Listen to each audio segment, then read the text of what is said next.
delodajalci so se takrat zavedali, kako težko je zaposliti ljudi. Tako v ekonomiji imamo izraz, v angleščini se temu reče labor hoarding. Carina je davek, se pravi, to ni nič drugega kot davek, ki ga plača podjetje, ki tako uvozi stvar. Problem je v tem, da trenutno alternative ni.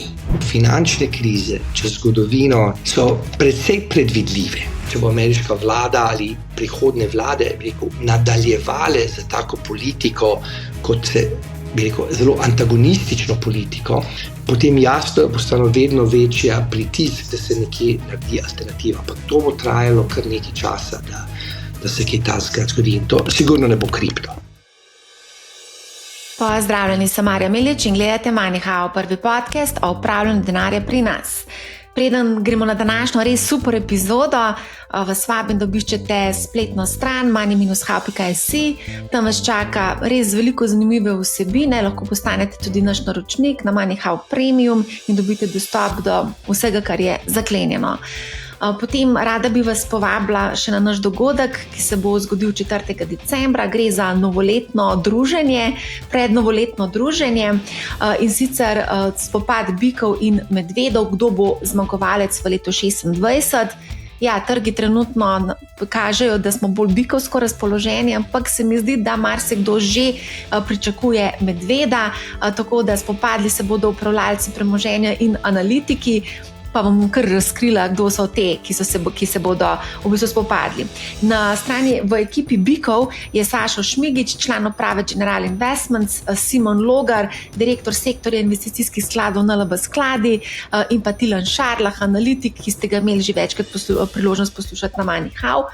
Zdaj pa uganite, kdo je v ekipi medvedov. Tisti, ki pogosto spremljate MoneyHow, verjetno že veste, da je medved Blaž Hribar, član uprave pokojninske družbe A, Andraž Grahak, direktor Capital Genetics in pa z nami bo tudi Nikola Markovič, finančni analitik Optim Trader, ki bo tudi v vlogi medveda. Spopad, glede na to, da so vsi tekmovalni, bi rekla, da bodo svoje vloge vzeli resno in da se bodo na vse pretrege v bistvu trudili zmagati, kajti na koncu bo publika v bistvu izglasovala tudi, kdo je bil bolj prepričljiv. Zabavno bo, ne bo vam žal, če se nam pridružite, zdaj pa šibamo naprej na naslednjo epizodo, oziroma na epizodo. Z nami je Egon Zakrajšek, se je vrnil nazaj. Egon Zakrajšek, dobrodošel nazaj na MoneyHow, pogrešali smo te. Živijo, Marja, lepo je spet biti tukaj. Prej si se nam javljal iz Švice, kjer si delal na banki za mednarodne poravnave in si spremljal v bistvu globalno finančno arhitekturo praktično iz prve vrste. Danes se nam javljaš iz Bostona, kjer delaš na Federal Reserve Bank of Boston in sicer v času, ko je ameriška denarna politika znova v središču svetovne pozornosti. Vedno si na pravem mestu v pravem času. Ja, sigurno bom rekel, znam zbrati trenutke in so zelo zanimivi časi, ko si rekla, absolutno. Ja. Zdaj se verjetno nitek spremljaš dogajanje na trgu, zlato je na rekordu, delniški trgi so na rekordu, likvidnost je na rekordu, Fed je v bistvu prejšnji teden rezal ključne obrestne mere, kar v bistvu mogoče se takšni scenariji v bistvu se ne dogajajo prav pogosto v zgodovini. Mislim, da do zdaj je bilo samo 4-krat, da so rezali, ko je bila v bistvu borza S&P tako rekordno visoka. Kako si ti spremljal to odločitev Feda? Ja, tako je. Treba se zavedati, kaj je mandat prvo in kontekst, kaj je mandat Feda. Mandat Feda je seveda polna zaposlenost in stabilnost cen. Stabilnost cen interpretiramo kot inflacija v povprečju 2%, kar že več kot 4 leta je inflacija nad 2%. Kar se tiče trga dela, so pa stvari malo bolj zakomplicirane. Bi rekel, da nekako je čudna makroekonomska scena. Po eni strani je ameriška gospodarska rast, ekonomija relativno preseneča, kar se tiče recimo rast BDP-ja, je precej, tako mislim, robustno in izgledajo v tem stvari precej v redu, investicije še kar rastejo precej dobro, tudi potrošnja, tako potrošnja gospodinjstev je relativno dobro, se dobro drži, tako da iz tega pogleda je scena, ekonomska scena je tako precej dobra. Na trgu dela se pač pokaže, je pa dinamika je pa bistveno drugačna. Če ti gledaš zadnje podatke, se je trg dela relativno zelo ohladil. Se je ohladil. Po zadnjih podatkih, problem je seveda tudi, ker trenutno ne dobivamo podatkov, ker je cela ameriška vlada zaprta, kar je še več problema, kar se tega tiče. Je v bistvu ustanavljanje novih delovnih mest zelo padlo. Če pogledaš tako v povprečju, je v zadnjih 3-4 mesecih ameriško celo gospodarstvo kreirajo, govorimo nekaj tisoč delovnih mest, kar je zelo malo. Po drugi strani se pa tudi ni povečala brezposelnost. Brezposelnost je precej konstantna na 4,3%, kar je po zgodovinskih razmerah precej nizko. In kako to interpretiraš, kako to postaviš skupaj? Bi rekel, razlog ekonomska logika je precej preprosta. Imamo seveda bistveno zmanjšanje ponudbe dela in tudi povpraševanje dela. In s tem, da je brezposelnost nekako konstantna in se ne veča v tej dinamiki, pomeni, da je povpraševanje po delu se nekako zmanjšalo približno isto kot ponudba dela. Kaj to zdaj pomeni? Kje so razlogi za to? Za ponudbo dela, tako se pravi, the supply side v tem smislu, imamo, bi rekel, je kar nekaj razlogov. Največji razlog je imigracija. Že pod Bidenovo, bi rekel, administracijo in še posebej pod to novo Trumpovo vlado je pritok imigrantov, pritok ljudi v delovno silo v bistvu usihnil. In se pravi, v Ameriki populacija ne raste, kot v večinoma razmernih državah, tako da je se s tem bistveno zmanjšal pritok ljudi, ki iščejo delo. Se pravi, da ameriška ekonomija ne potrebuje, da ustvari prav toliko veliko delovnih mest, da se obdrži brezposelnost na isti ravni. Če ti dam recimo približno nekakšne ocene, da dava to malo v kontekst. Pred covidom je bila recimo ocena, ki so jo ekonomisti nekako ocenili, je mogla ameriška ekonomija v enem mesecu ustvariti nekje okoli med 80 in 100 tisoč delovnih mest, da se brezposelnost ni višala. Od teh recimo 80 do 100 tisoč delovnih mest je bila približno polovica od imigrantov, ljudje, ki so prihajali v Ameriko. Se pravi, brez tega si že na 40, mogoče 50 tisoč delovnih mest. 21, 22, 23, ko je emigracija v Ameriko izredno poskočila, se je ta ocena tega, koliko delovnih mest naj ekonomija more gospodarstvo kreditirati vsak mesec, povečala na cirka 200 tisoč. To je precej, 250 tisoč ocene, bistveno več. Zdaj je pač spet opadlo nazaj, tako da s tem, da v zadnjih 4 mesecih se je naredilo približno 30 tisoč delovnih mest v povprečju na mesec, je nekako konsistentno spet s tem, da smo padli v tem, da tega ni. Se pravi, tako da to je en velik razlog, po drugi strani seveda je pa tudi padlo povpraševanje po delu. In to zgleda približno primerljivo. Zakaj? Spet nekaj razlogov. En razlog je seveda bi rekel, produktivnost, AI, imamo veliko, tako bi rekel, anekdot in tudi podatkov, da živimo v času, bi rekel, mogoče velike tehnološke spremembe se dogajajo.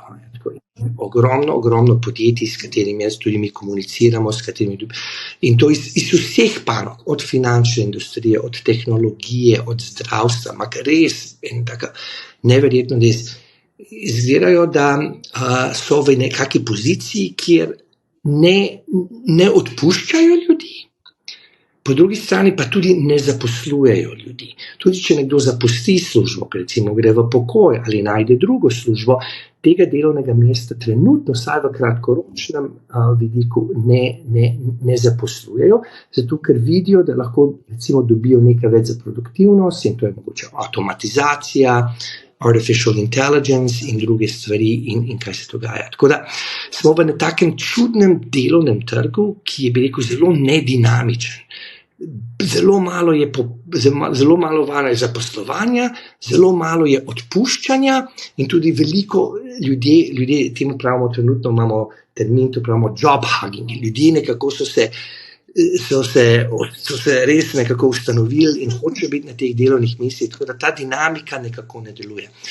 Kaj zdaj to pomeni? To zdaj pomeni, da je ampak tak trg dela je v bistvu po eni strani, bi rekel, nekako malo, kot se reče, vulnerable, tako je lahko, kakšen šok lahko bistveno postane. Tako da, če gre zdaj nazaj na to, kaj se dogaja recimo za monetarno politiko, zdaj to odločitev Feda, da so zdaj spet zmanjšala za 25 bazičnih točk, referenčno obrestno mero, moraš to nekako interpretirati v smislu, da je to nekako malo zavarovanje. To je nekako, insurance cut, bi jaz temu rekel, da je to nekako zavarovanje. S tem, ko se rekel, ta trg dela malo hladuje, malo prispevaš, da bo ta realokacija, kaj se je dogajala, mogoče ne bo tako boleča in se s tem, da po vseh merah, po drugi strani si rečeš, kaj pa zdaj inflacija. Inflacija je nad 2%, kar je to, kar Fed cilja. Ampak vemo, zakaj je inflacija višja. Višja je jasno zaradi tarif in to se vidi v podatkih, v vseh analizah. In če nekako, bi rekel, odšteješ te tarife ven, vsi drugi trendi in dinamika ne kaže, da enkrat te tarife pridejo čez, se potem inflacija umiri. Je to nekako res samo vzdig, enkratni vzdig nivo cen, ki se potem več ne deljuje. Tako da to odločitev je treba razumeti v tem kontekstu. Seveda, kaj se dogaja pa na finančnih trgih, je pa to je pa spet nekaj čist drugega. Ampak recimo v tem smislu, če gledaš na Fedov mandat, je racionalizacija, bi rekel, te zadnje poteze v tem kontekstu. Se pravim, v zadnjih 50 letih se je takšen res zgodil, ko je bil S&P, samo 5krat se je to zdaj zgodilo, ko je bil S&P na rekordu. Je pa Pavel jasno dal signal in sicer povedal je, decembrski res ni zagotovljen, daleč od tega. In verjetnost reza je potem statistično gledano upadla iz 95% na 65%. Ja. Kako pa lahko to razumemo? Ampak vse borze danes gledamo, vidimo. Ja. Veselica je. Veselica je, dve stvari sta. Eno je, da kot vidiš odločitev v sredo, ki jo je FOMC odločil, dva člana trga za odbor sta dissent, kot se reče, na eno stran in pa na drugi strani. Po Pavlovi konferenci govoru je precej jasno govoril, da je cel odbor zelo razdeljen, da imaš, bi rekel, koalicijo, ki verjame, da je nekako trenutno monetarna politika ali bi rekel nivo obrestnih mer, ki jih mi kontroliramo, kratkoročnih obrestnih mer, pravilen za to ekonomijo. So določeni člani odbora, ki jih nekako skrbi trg dela, bistveno bolj, da je ta, bi rekel, nedinamični trg, ki se dogaja, bistveno nekako, ekonomija je malo bolj ranljiva, v tem smislu, če pride kakšen šok, se to začne vse razvijati.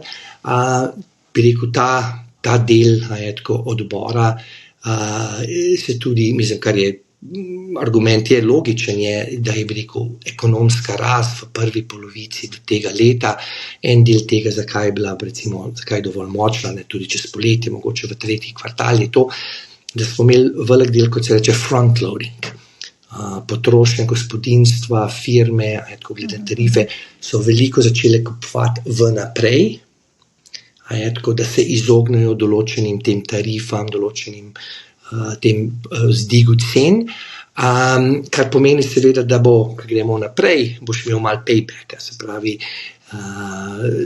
to se je čez čas, vzeli smo iz prihodnosti, ampak bomo zdaj v tem plačali. Tako da tudi to je nekako pričakovanje, da se bo gospodarska rast v bistvu bistveno upočasnila v prihodnosti, ker imaš ta front-loading efekt v tem in imaš ti nekako tak trg dela, ki je nekako zelo nedinamičen, ni veliko, ne dogaja se prav veliko, imamo veliko negotovosti, še zmeraj, kje bodo tarife, kje se bodo končale, tudi to prispeva v tem, da so, bi rekel, določene, še posebej podjetja, so izredno ta negotovost, vpliva v tem, da nočejo zaposlovati, ker ne vejo, kje se bo to vse končalo, kako se bodo te tarife, tako na koncu, kaj bodo ob tem, mislim res, koliko bodo visoke, na kaj bodo in to je vse še tako rekel, totalno netransparentno in v tem smislu tudi to prispeva v tem. Na finančnih trgih, v trgu na The Bourse je pa zgleda AI, it's AI. To je pa... Ja. No, ravno delala sem analizo teh glavnih delnic, praktično četrtina S&P je v bistvu poročala, to so Amazon, Apple, Microsoft, Meta in še Amazon in Apple. Ne? Oni so poročali, to je četrtina S&P 500 in ko gledaš, kakšne so tukaj investicije oziroma investicijski vložki v AI, na četrtletje približno 80 milijard, v celem letu približno 300 milijard, samo ta podjetja. Ja. A misliš, da to vpliva lahko potencialno tudi na gospodarsko rast, ker gre res ogromno veliko denarja v podatkovne centre? Ja, bi rekel, tako je. Seveda to trenutno, bi rekel, dodaja investicijo. Zdaj, treba se dve stvari zavedati. Prvič je to, če ti gledaš,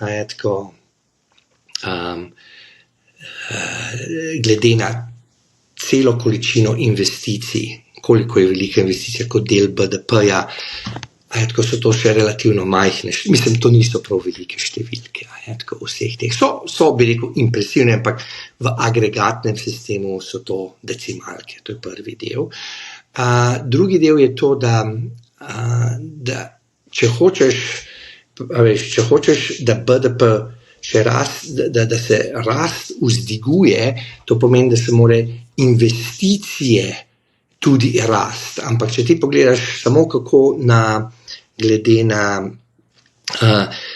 razmik, se pravi, da morajo, če hočeš, da bo to prispevalo k rasti, morajo te investicije se iz leta višati. Se pravi, če so to leto rekli, da bomo investirali $300 milijard, morajo naslednjo leto investirati več kot 300 milijard, tako da boš imel rast. In tako da, seveda, to so ogromne številke. Ja, trenutno so del, bi rekel, investicije, še posebej v tej tako data centers, pa v to sigurno prispevajo, tako ekonomski rasti, ampak je še zmerom več kot 60, 2/3 ekonomske rasti je potrošnja, so gospodinjstva, personal consumption expenditure.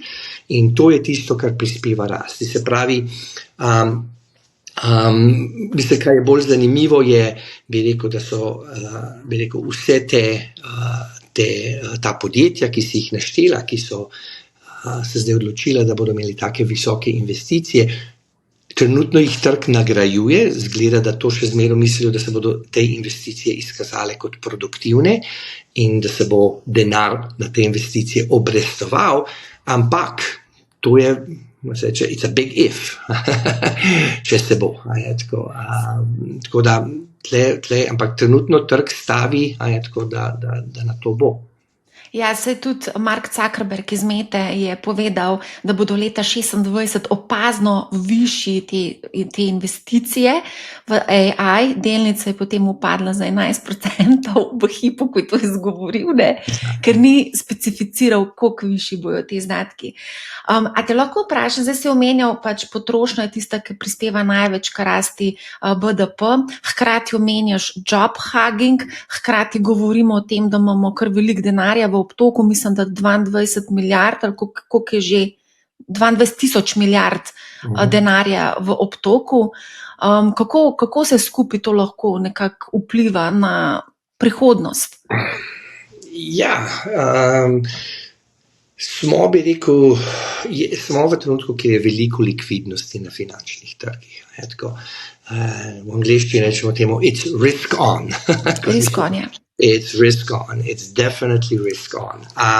Če pogledaš tako imenovane premije tveganj v kreditnih trgih, se pravi razponi obrestnih mer med privatnimi korporativnimi obveznicami in državnimi obveznicami, tako imenovani credit spreads, so zgodovinsko nizki. Valuacije delnic, če gledaš price to earnings ratio, pa take stvari so tudi zelo, zelo frothy, kot bi temu rekel, v tem smislu. Zdaj, kaj vemo zgodovinsko, mislim, kaj nam zgodovina, ekonomija, finance, analize povejo? Povejo nam, da vse te premije tveganj, tako imenovanih, v angleščini they mean revert, s časom grejo v protipovprečju. Se pravi, če so previsoke, grejo dol, kar pomeni, da je to stimulativno, če so prenizke, pretesne, grejo pa gor. Seveda, v katerem terminu, v kakšnem času, tega ne ve nihče. Ampak je dokumentirano,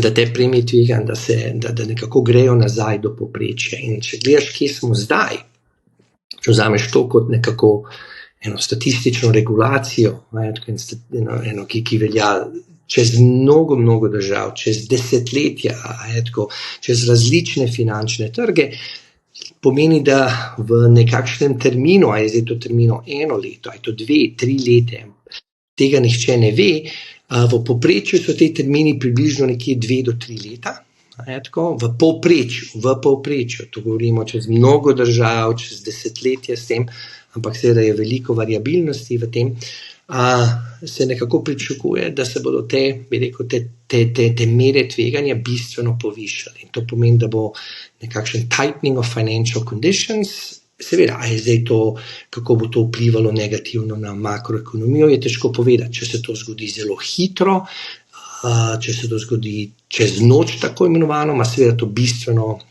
lahko večje posledice na makroekonomske scenarije, kot če je to, bi rekel, bolj počasen, kot del nekakšnega rekalibracije, kot tveganj v finančnih trgih. Ampak je jasno, če pogledaš pri toliko likvidnosti, pri vsej tej finančni inovaciji, seveda v Ameriki je tudi, bi rekel, kar še dodaja nekako, še dodaja k temu, da je seveda da se je ta vlada bistveno odločila za deregulacijo finančnega sistema, kar pomeni, da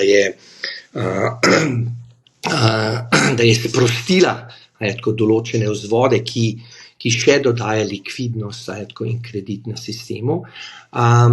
In poleg tega imaš ogromno povpraševanja po teh različnih finančnih inštrumentih, vse, kaj je povezano na AI, tako da stvari so lahko, seveda, po določenih stvari te lahko tudi to skrbi. Kaj pa kripto? Vidimo pač, da je Trump zelo pro-kripto, zelo aktivni so tudi njegovi sinovi, vsi.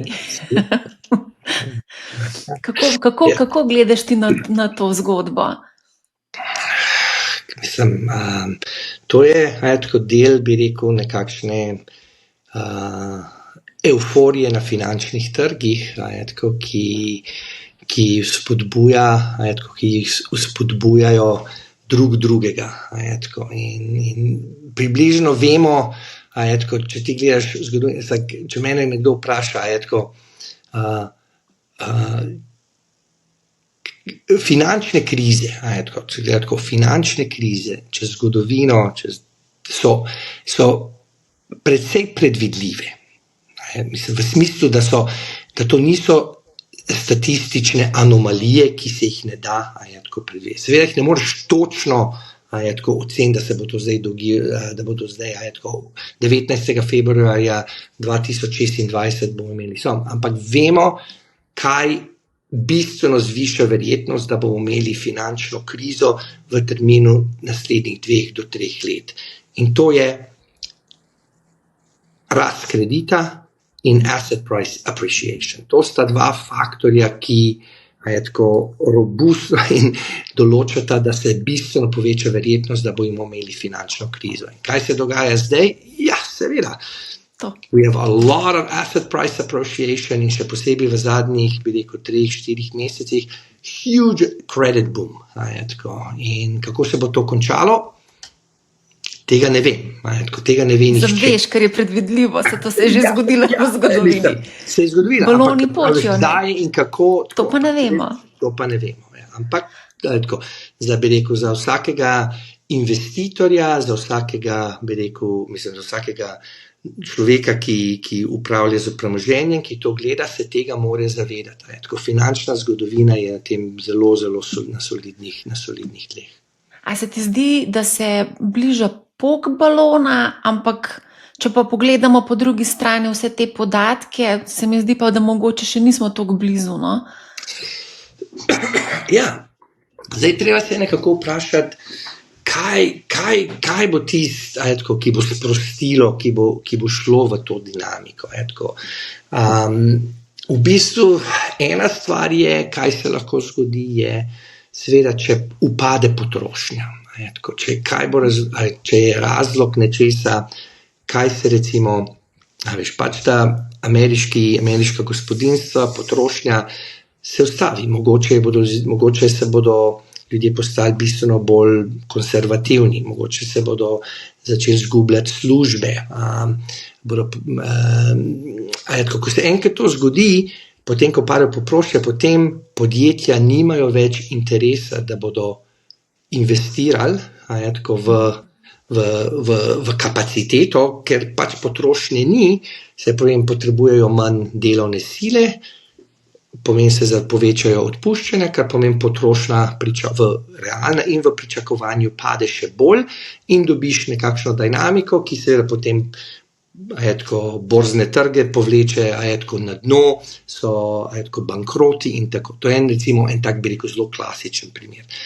Drug recimo klasičen primer, kar se lahko zgodi, in to smo nekako videli tam recimo po poku prvega Nasdaka, tech boom v začetku 2000-2001 to, je, da imaš lahko recimo ogromno,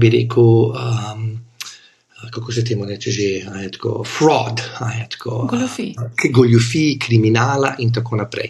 Če se še spomniš, 2001-2002 si imel WorldCom, Enron, to so bile ogromne podjetja z veliko tržno vrednostjo, ki so bile zgrajene, vse je bilo polno goljufije noter in to. In ko se enkrat začne to izkazalo, potem si imel risk off, vsi so šli v cash in tem, kar je prispevalo posebni dinamiki. Trenutno imamo polno novic, prihajajo, kot je Jamie Dimon rekel, ščurki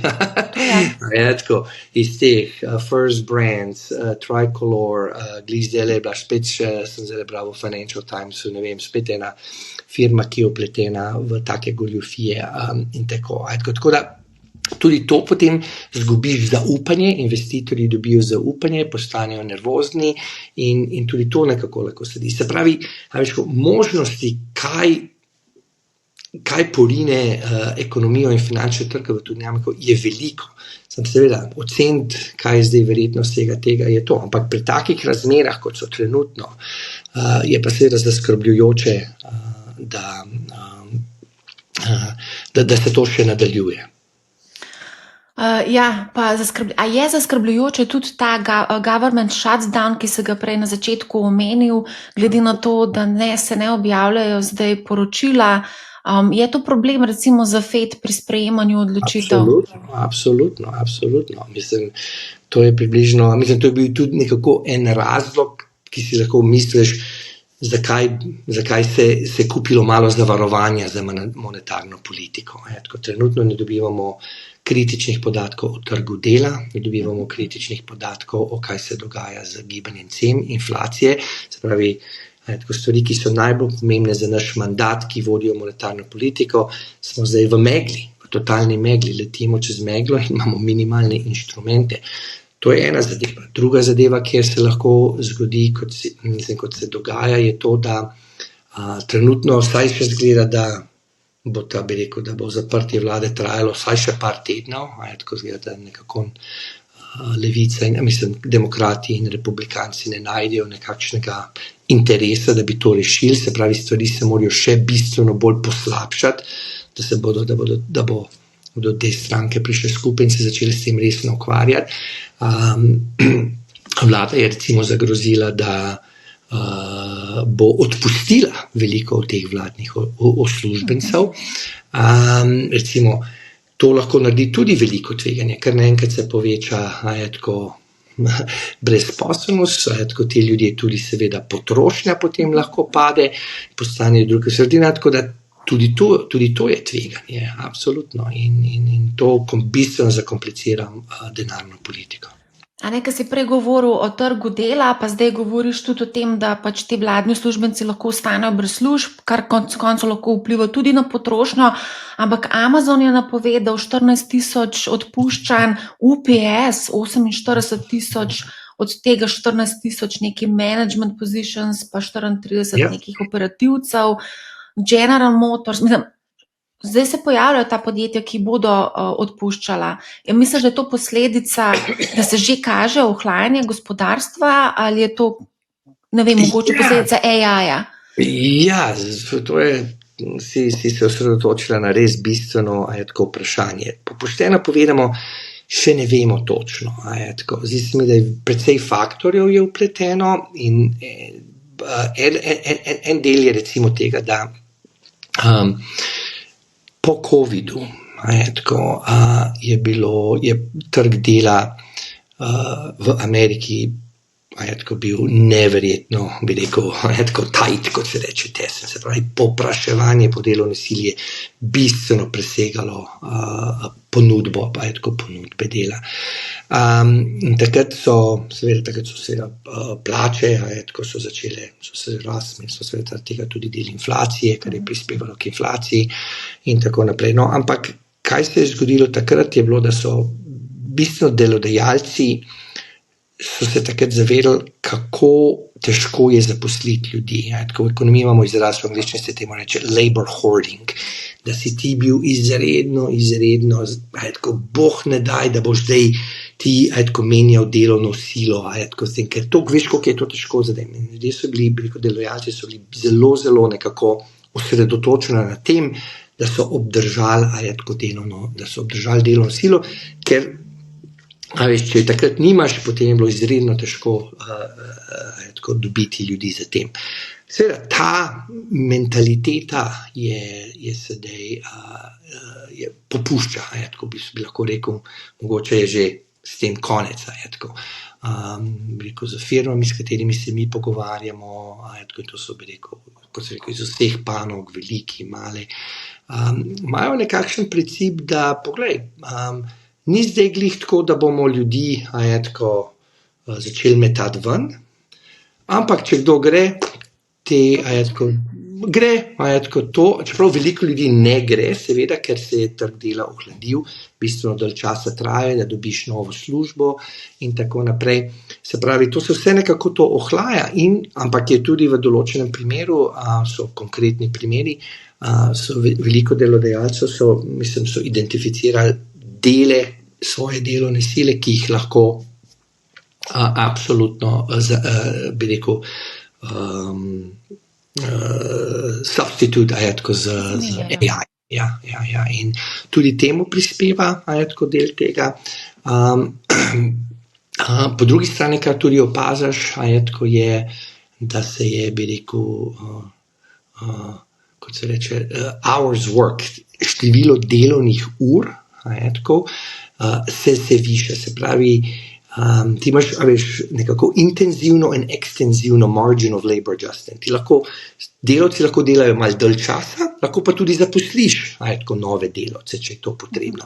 In zgleda, da da firme bistveno so se začele bolj osredotočiti na ure, da ljudje delajo malo več, tako, če je potrebno, tako, ne pa se zaposlovati in tem. Tako da imaš, bi rekel, zelo čuden, še posebej je težko razumeti ta trg dela, tako nedinamičen, medtem ko ekonomska rast, tako, je v bistvu precej dobra. Ampak, če ti gledaš zgodovinsko iz makroekonomske pogleda, še zmerom trg dela je še zmerom boljši signal o zdravju cele ekonomije, kot pa ekonomska rast.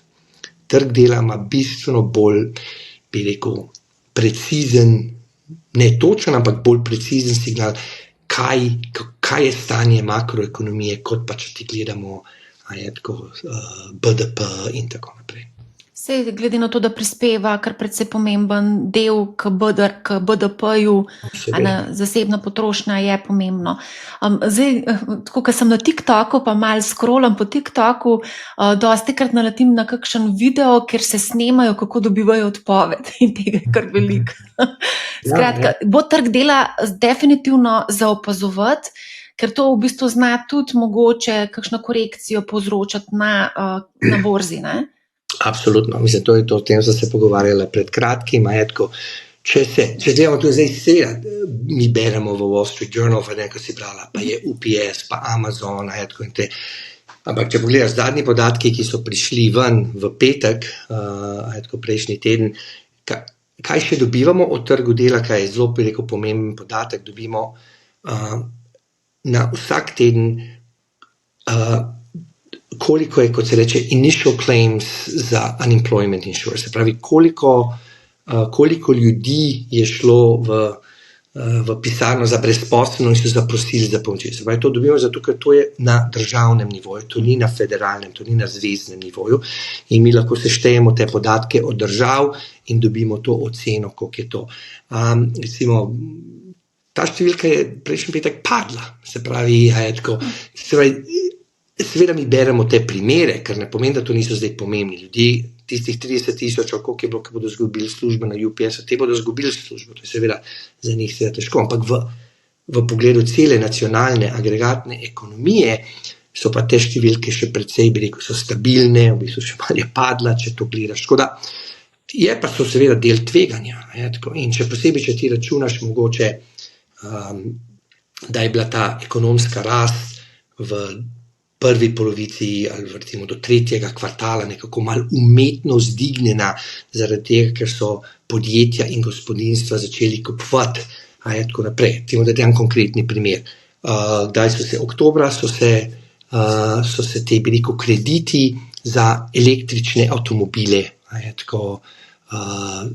ni več kreditov, ni več subvencij za električne avtomobile. Valjda je bilo ogromno ljudi, ki so začeli kupovati Tesla in vse te električne mobile predne tem. Zdaj bo pa pač povpraševanje po avtomobilih bistveno padlo, ker so imeli ljudje, ki so pač samo front-loade te zadeve. Ogromno podjetje, in to so tudi podatki, ki jih lahko pogledaš, je zaradi tarif, so uvažali ogromne količine stvari, so nabili svoje naloge, da so se izognili carinam in vsem tem zadevam. Tako da in če boš pel zdaj, bistveno da se bo ekonomska rast upočasnila zaradi tega efekta, ker pač ljudi so potrošili sedaj, se pravi, ne morejo več v prihodnosti, kako to zdaj vpliva na trg dela, dobiš zaradi, lahko je tveganje, in rekel, en del odločitve Feda, zakaj so se odločili znižati obrestno mero, je treba razumeti v tem kontekstu, da to ti da malo zavarovanja, tako v principu, če se kaj takega dogaja. Še to te moramo vprašati tako, Trump always chickens out, kar je vezano na carine.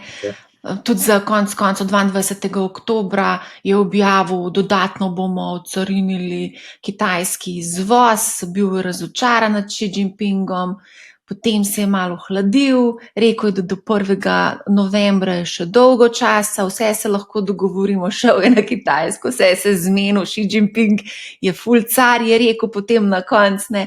Ampak vse, kako pa recimo vpliva, kako v bistvu vpliva trgovinska politika na odločitev Feda, se pravi, kako pozorno so spremljajo v bistvu vse to, kar se dogaja s carinom? Ja, jaz bi rekel, da je boljši izraz ni tako, ampak je tato. Trump always tries again. Ta je dobra. Absolutno, mislim, tako. Dve stvari sta, kaj je dober, mislim, za tvoj poslovatelj. Prvič je to, da trenutna ameriška trgovinska politika ima ogromno negotovosti in to seveda zelo, zelo vpliva na podjetja. Pri vsaki negotovosti ti ne veš, kaj se to dogaja in tako naprej. Tako da to je en del. Drugi del je,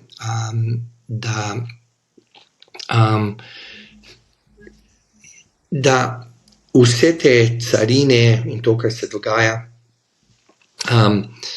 nekako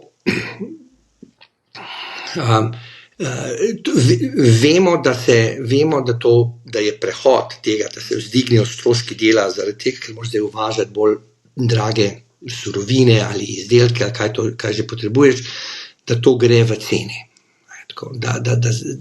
In to se jasno vidi v podatkih in v tem. Kaj je zanimivo, je, da se veliko, saj bi rekel, možno obstaja in so podatki, ki tudi to nekako koroborirajo, da so, čeprav so se vzdignili stroški, zaradi carin, stroški podjetij, ki uvažajo stvari, da so se jim to vzdignili stroški, da lahko so podjetja relativno dobro obdržala svoje marže, profitne marže.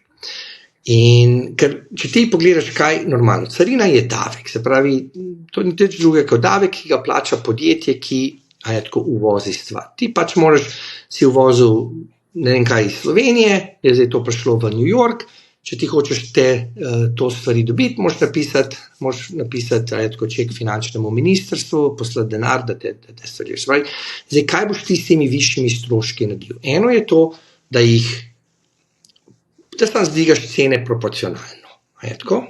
Lahko jih tudi absorbiraš nekaj v svojo profitno maržo.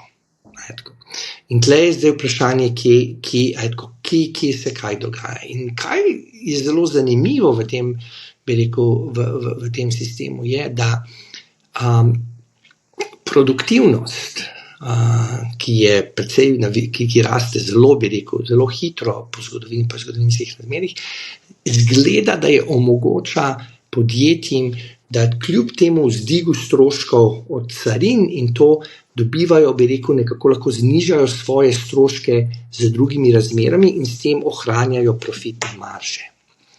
Tako da, in se pravi, kar pomeni, da še nisi imel tako negativnega učinka teh carin, kot smo mi pričakovali. Zdaj, koliko časa bo to še to lahko nadaljuje, je seveda vprašanje, ampak bi rekel, ta šok, če ti gledaš na kako velike so te carine in te zadev, mi smo vsi pričakovali, da bo to bistveno bolj negativne posledice, ne samo na ameriško, tudi na svetovno gospodarstvo, kot realno se neko dogaja. In mi veliko v tem pač nekako probamo razumeti, kaj se tukaj dogaja, še posebej iz vidika monetarne politike. Določene stvari so jasne. Kaj je bilo, to je veliko ljudi, bistveno večina držav z izjemo od Kitajske, niso šle, kot se reče, tit for tat za carinami na Ameriko. Tako se pravi, si imel bistveno manj foreign retaliation. Tako kot je tem. To je tudi temu prispevalo, da se svetovno gospodarstvo ni tako ohladilo, kot je bilo pričakovano, če bi Evropa udarila s istimi carinami nazaj, na tem, ali pa Kanada in Mehika in tako naprej. Tako da tle so stvari in tako da bi rekel, ta šok, ki se dogaja, ima nekako zgleda je različen, kot smo pričakovali in kaj nas je zgodovina učila. Mogoče so pa rekli ti voditelji svetovni, počakajmo te 4 leta, potem bo verjetno Trumpa nekdo drug zamenjal, pa se bomo lahko normalno naprej pogovarjali. To je ena možnost, absolutno, to je sigurno možnost, in tako naprej. Ampak v vsakem primeru je bi rekel, kaj se dogaja na svetovni ravni, če ti gledaš, koliko so se te carine vzdignile, in glede na to je zelo zanimivo. Ja. Zanimivo je tudi to, da v bistvu dolar v primerjavi z košarico svetovnih valut izgublja svoj čar, bom tako rekla, tudi v primerjavi z evrom, 10% je v bistvu v primerjavi z evrom se je pocenil. To temu se reče tako imenovani debasement trade, pa me zanima, ta denar, v bistvu investitorji nekako poskušajo se zavarovati pred razvrednotenjem dolarja, v zlatu kupujejo zlato, kupujejo bitcoin, nepremičnine in tudi druge investicije. A smo v fazi nekega cikličnega premikanja zaupanja v fiat denar? Gremo mogoče v kakšno drugo smer? A je to mogoče preveč ekstremno? Ne bi rekel, da smo na nekakšni globalnem ravni nekako zgubljanje bi rekel, to zaupanosti v fiat denar. Se pa strinjam z tem, kar si rekla, da investitorji gledajo alternativo dolarja. Problem je v tem, da trenutno alternative ni. Saj ne v količinah, ki bi bile potrebne, da to postane nekakšna realna zadeva na globalnem trgu. Če ti pogledaš, je še zmerom pritok kapitala v dolarje, je še zmerom ogromen. Kot se reče, foreign capital inflow v ameriške delniške trge, v kreditne trge je ogromen. Ljudje še zmerom kupujejo državne obveznice, to so še zmerom. Tako da trenutno je dolar še zmerom, kot bi rekel, the best looking horse in a glue factory, kot se temu reče. Ampak se pa mednarodne inštitucije, podjetja, države, centralne banke zavedajo, da je zdaj bistveno več tveganja okoli dolarja, kot so pričakovali. In seveda probajo hedžati. Hedžati je to težko. Kot si omenila, neki del je zlato, investicije v zlato, centralne banke kupujejo zlato, ampak to so vse, bi rekel, stvari, obrobne stvari, ki so kratkoročno nekakšna, bi rekel, strategija, da ti malo hedžaš, dollar exposure. In zdaj pa vprašanje je, kaj se bo zgodilo bolj v dolgoročnem stvari. Mislim, trenutno, bi rekel, bo trajalo kar nekaj časa, da nekje postane kakšna alternativa dolarju. Ampak to ne pomeni, da se to ne bo zgodilo. Še posebej, če bo, bi rekel, če bo ameriška vlada ali prihodne vlade, bi rekel, nadaljevale z tako politiko, kot se, bi rekel, zelo antagonistično politiko na mednarodnem, na globalnem trgu, potem jasno postane vedno večja pritisk, da se nekje naredi alternativa. Ampak to bo trajalo kar nekaj časa, da se kaj takega zgodi. In to sigurno ne bo kripto, kar se mene tiče. Bitcoin? Sigurno ne. To sem pa prepričan. Kaj pa to, ko je bila neka ideja in pobuda, da bi bil kripto del rezerv v Ameriki? Mislim, to je seveda zdaj tako Trumpova administracija je govorila o nekakšnem sovereign wealth fund, tako, in tako imenovan sovereign wealth fund naj bi investiral tako v kripto in stvari. To je fiskalna politika, s tem to monetarna politika, mi s tem nimamo nič, tako, nimamo dobene pristojnosti. Kaj bi bile posledice tega? Ja, absolutno, to je pa čisto logično, kaj se bo zgodilo. Ker naenkrat boš imel enega velikega investitorja, ki bo prišel v trg in začel to kupovati v velikih količinah. Kaj se bo zgodilo s cenami? Ja, najbrž bodo se zarasle, tako ponudba in povpraševanje. Ja.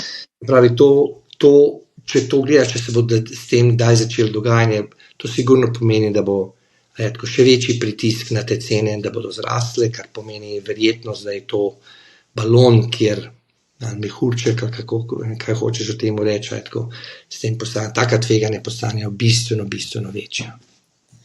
Ja, neke napovedi so kar precej take zanimive, ne? Bitcoin čez 10 let $1 milijon.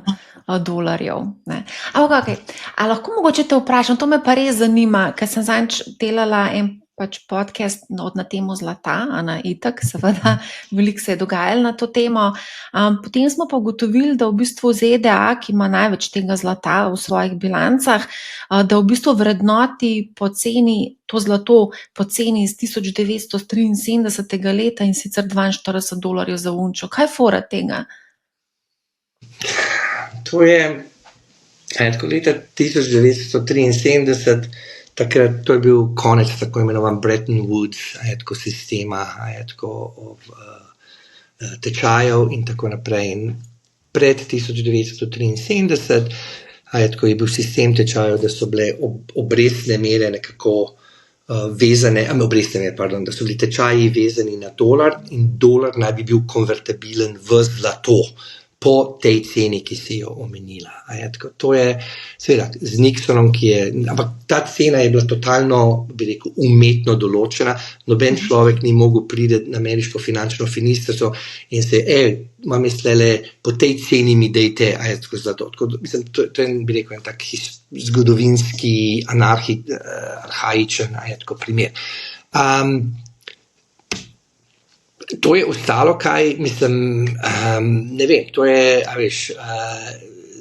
v smislu je to, bi rekel, nekakšen, kot se reče, ameriška vlada ne dela mark-to-market accounting. You're not benchmarking your assets and liabilities to market prices, you're putting them at historic costs, ali kaj takega. Se pravi, ampak to pomeni, da ima trenutno pri tej ceni zlata, je ta vrednost, tržna vrednost zlata, ki ga ima ameriška vlada, bistveno večja. Ampak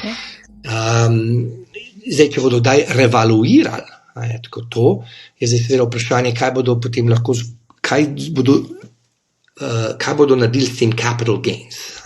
To je tako približno, tako ti imaš mogoče na svoji bilanci hišo ali imaš stanovanje, ki si ga kupila pač za, ne vem, x tisoč evrov, ampak zdaj ta tržna vrednost je nekaj čist drugega kot si ga kupila v tem book versus market value. Tle je ta razlika. Tako da, ne vem, to je pač nekak arhaičen zadev, ta denar je tem, ampak če bodo pa revaluirali, potem se je zanimivo vprašanje, kaj bodo naredili s tem denarjem. Ja, mislim, da ima ameriška blagajna kar veliko luknjo. Ampak glede na deficite, pa je to trivialno. Trivialno.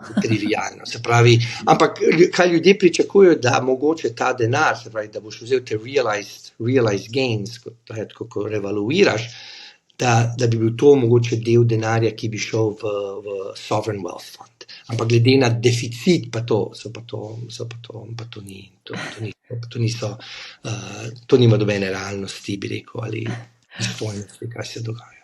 A mi lahko poveš, zakaj centralne banke, sploh držav v razvoju, zdaj na veliko kupujejo zlato, potencialno to pomeni, da dvigujejo tudi ceno zlata, ki pa je ugodna za dobro vidimo, da zdaj Američani vrednotijo po ceni iz leta 1973, tako da jim ne koristi veliko, ne. Ampak ja, zakaj se to zdaj dogaja? To je kot beg, se pravi zaradi dolarja, zaradi razvrednotenja dolarja, ali je mogoče še kakšna druga zgodba v ozadju? Ja, mislim, sigurno sigurno je del tega, da centralne banke nekako pač, bi rekel, se zavedajo, da je tako politična negotovost, kaj se dogaja v zunanji politiki, trade policy, pa tako v Ameriki, da je ta negotovost nekako vpliva na dolar. Se pravi, del tega je diverzifikacija, tako rezerv, da ti pač nočeš držati tako vse, kot se reče, don't keep all your eggs in one basket, tako, in da boš diversificiral. Recimo, govoril se je o določenih stvarih, da bo Amerika obdavčila državne obveznice, ki jih držijo tujci, tako, kar je tako, mislim, spet nekaj, kar se nikoli ni govorilo, tako, o tem naprej. Vse to nekako tako vpliva na zaupanje, ki ga imajo mednarodni investitorji v dolar, in je zdaj jasno, tako, da se to zaupanje krha, da se je bistveno zmanjšalo in seveda potem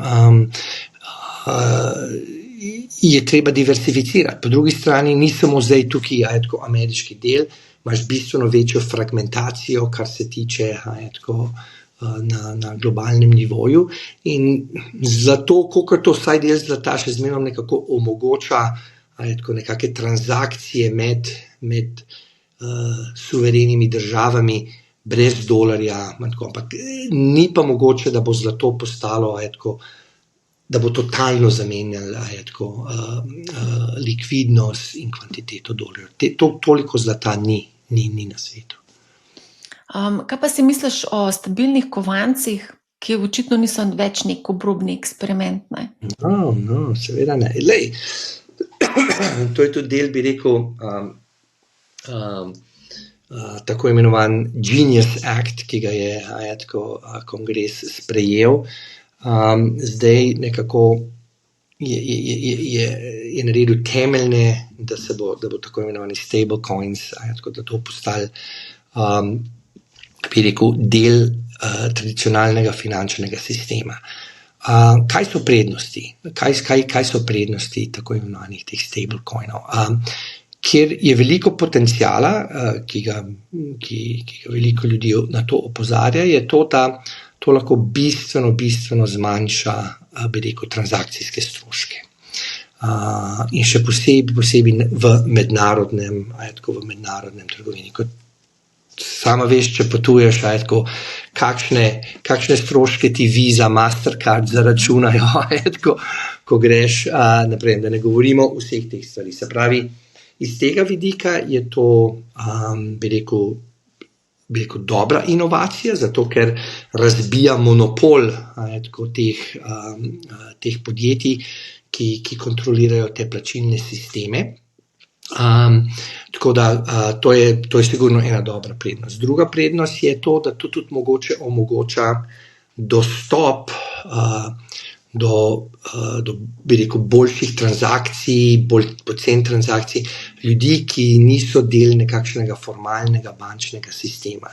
Za stablecoin ti potrebuješ samo dostop do interneta, telefon, kar večinoma ljudi ima, digital wallet, in si integriran v finančni sistem.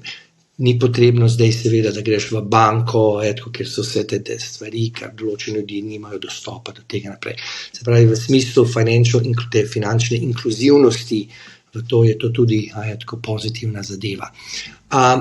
Seveda, ampak s tem, treba se vprašati, kako stablecoini, kako delujejo. Vsa ideja stablecoina, da če to hočeš, da to postane res medium of exchange, in to kroži v tem, je, da ima stabilnost, da je stable. Se pomeni, da je redeemable 1:1 proti dolarju. Ampak kaj to pomeni? To pomeni, da moraš imeti v ozadju, ta stablecoin mora biti backed 100% za stvarmi, ki so likvidnosti, da ti lahko zmerom obdržiš to pariteto 1:1. Seveda, to pa pomeni, da je zdaj težko zaslužiti kaj na tem stablecoinu.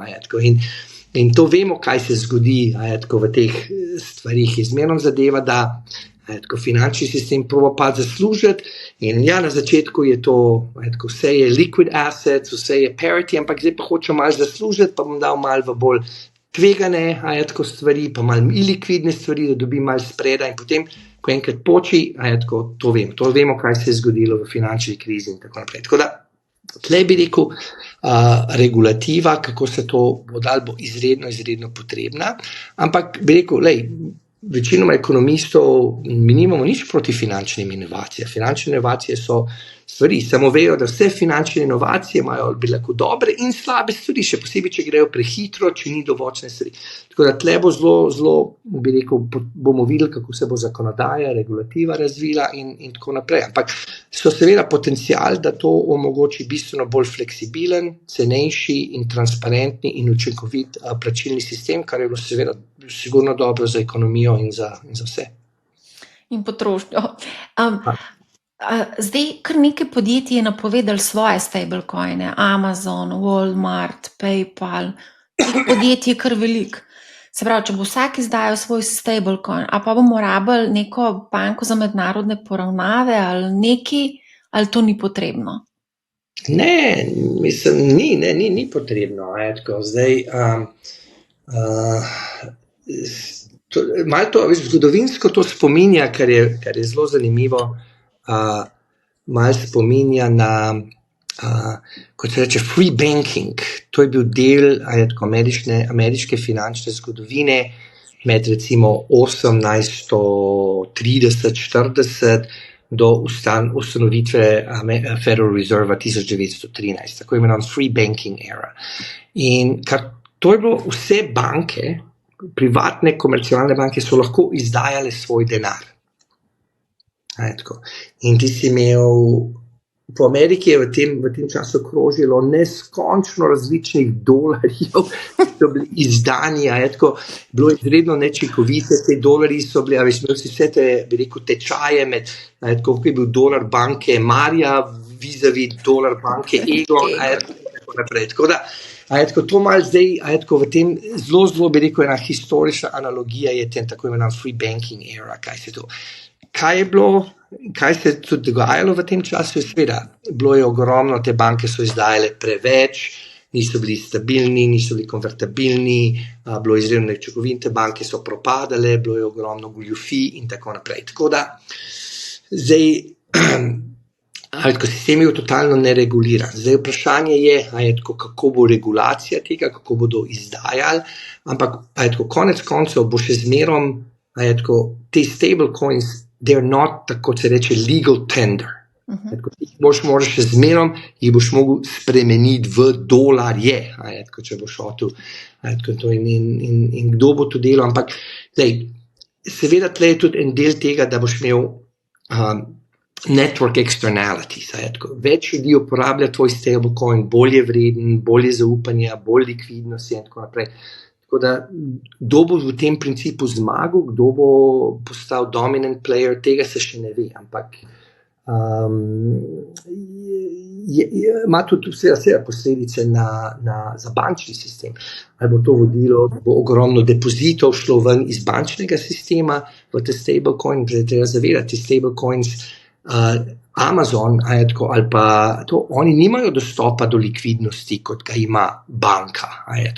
Oni nimajo dostopa do discount window in vseh, bi rekel, likvidnosti stvari, ki jih določajo Fed. Se pravi, kako bodo lahko vodili, tako da tle je ogromno tveganja. Smo, bi rekel, šele na začetku tega.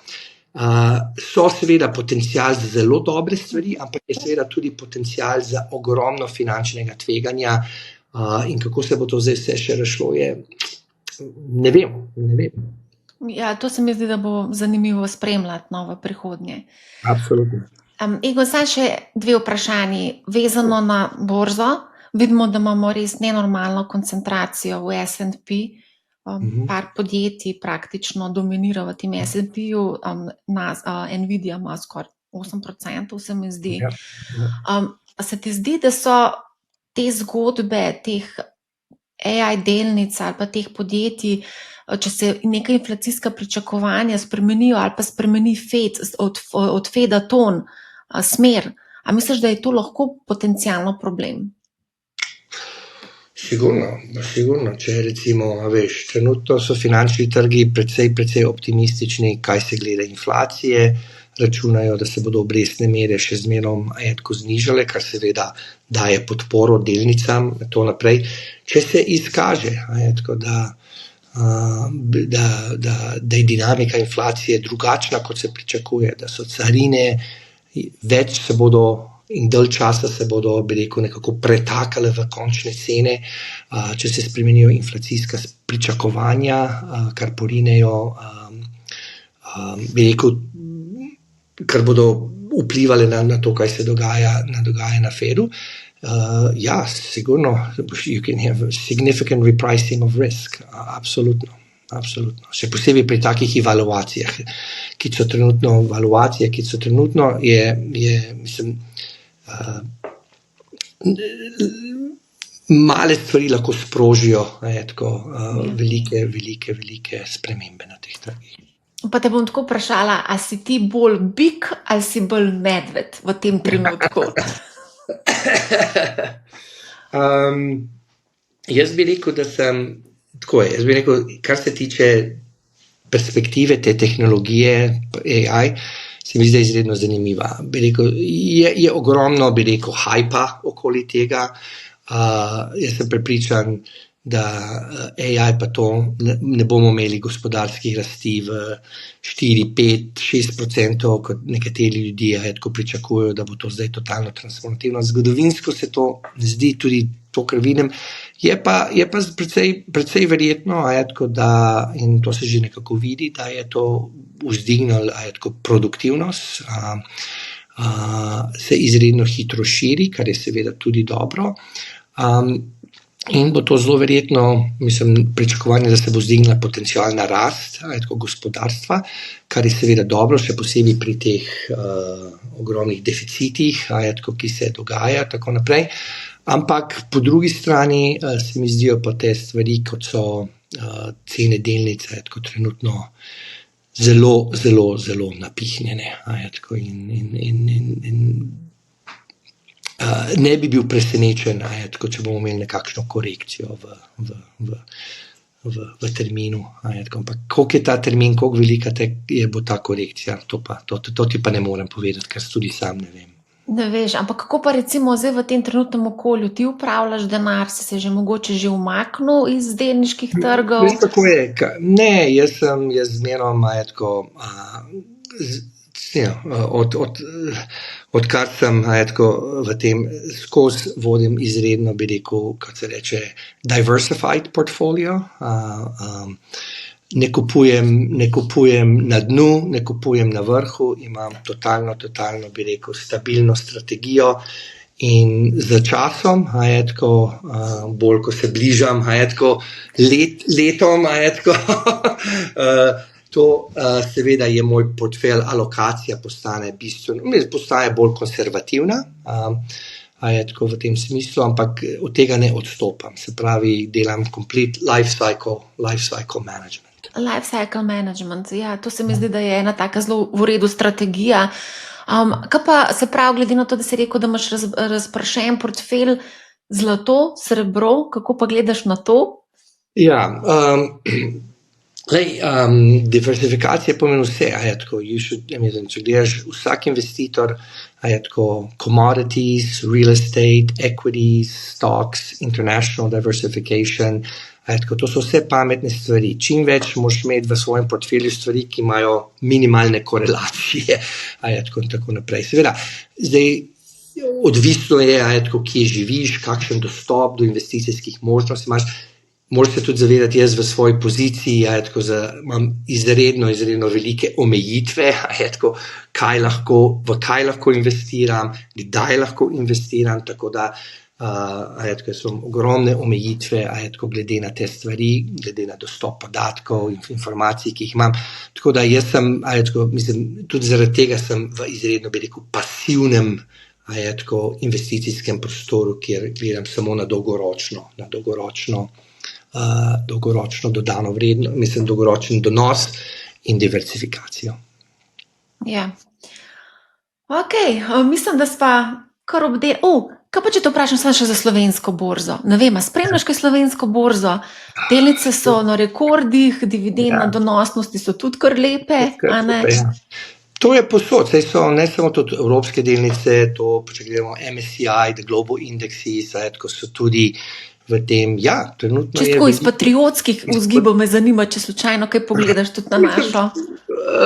Moram reči, ne prav veliko, ampak nisem presenečen, da je euforija, kaj se tiče delniških trgov, prišla tudi v Slovenijo, ker je povsod.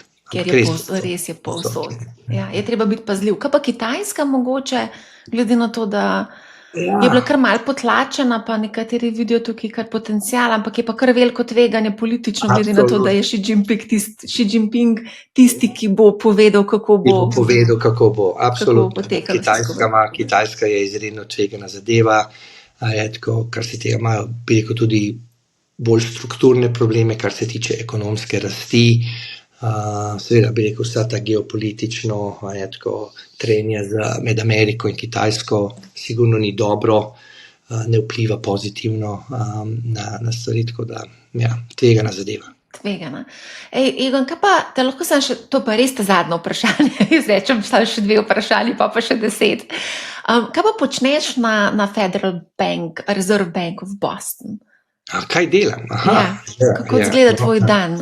Kako izgleda moj dan? Zelo, trenutno sem direktor raziskav in izvršni podpredsednik banke v Bostonu. To pomeni, da sem zadolžen, bi rekel, za vse ekonomske raziskave, ki podpirajo mojo šefico, predsednico Susan Collins, o monetarni politiki. Jaz z njo hodim redno v Washington na sestanke odbora za odprti trg, kjer se odločamo obrestne mere. Ona je to leto volilni član, volilni član voli o odločitvah, in jaz in moja ekipa, približno 90 nas je na raziskovalnem oddelku, pripravljamo, bi rekel, vse materijale, argumente, njene govore, analizo in izsvetujemo o denarni politiki. Tako da moji dnevi so izredno pestri, polni, začnem okoli 8, pol 9 zjutraj in če zapustim službo ob 7, je to dober dan. Ogromno sestankov, ne samo podpora Susan, kar se tiče bi rekel FOMC, sestankov in to naprej. Ne vem, koliko veš, ampak recimo privatne banke, 12 rezervnih bank, smo nekakšne kvazi privatne inštitucije, imamo svoj board of directors in to so iz različnih segmentov industrije, finančne, neprofitne in tako naprej. Tako da vsaka 2 tedna imamo seveda tudi sestanek z našim board of directors, kjer jim govorimo, kjer jim razložimo, kaj se dogaja na finančnih trgih, z ekonomijo, zato ker oni potem dajo tudi, rekel, predlog, kako se spreminja ena od, bi rekel, administered rates, ki se vodi monetarna politika, tako imenovan primary credit rate. Tako da, take zadeve. Zelo fajn, zelo zanimivo se sliši. Kaj pa ta pritisk od Trumpa na Pavla, a to kaj vpliva, oziroma kako pa to na to gledaš, ker pač bi rekel, mislim, prvič, ko treba se zavedati, da to ni prvič. Centralne banke, še posebej Fed, so zmerom nepopularne zadeve. Zgodovina, koliko senatorjev, koliko, bi rekel, političnih sledi, non-stop pljuva po Fedu je normalno. Bi rekel, kar je mal čudno, da bi rekel, vsaj v par zadnjih desetletjih je postal nekako, bi rekel, nekakšen ravnotežje ali pričakovanja, da se vsaj predsedniki nekako umaknejo iz monetarne politike. Tako da to, kar se dogaja z Trumpom, je, bi rekel, mal čudno, te komentarje, ampak v bistvu je sistem ameriške centralne banke zgrajen prav, bi bil nastavljen v tem smislu to, da lahko minimizira vse te pritiske. Se pravi, reče, da smo neumni, reče, da ne vemo, kaj delamo. I've been called worse by better people, bi se temu rekla. Tako da, mi točno vemo, kaj je naš mandat. Ta mandat je določen z zakonom. In kot reče Jay Powell, we will do everything to fulfill our job of ensuring a full employment and price stability. Tako da mi se koncentriramo na to so pač distrakcije, ki so to. Ampak je pa seveda malo, bi rekel, ni pa najbolj prijetno delati v takem okolju, to moram pa priznati, absolutno. Egon Zakrajšek, najlepša hvala za odlično debato. Marja Milič, kot zmeraj, hvala tebi, upam, da se kmalu slišva. Hvala tudi vsem, ki ste nas spremljali, poslušajte Money How, ne bo vam žal in lep pozdrav.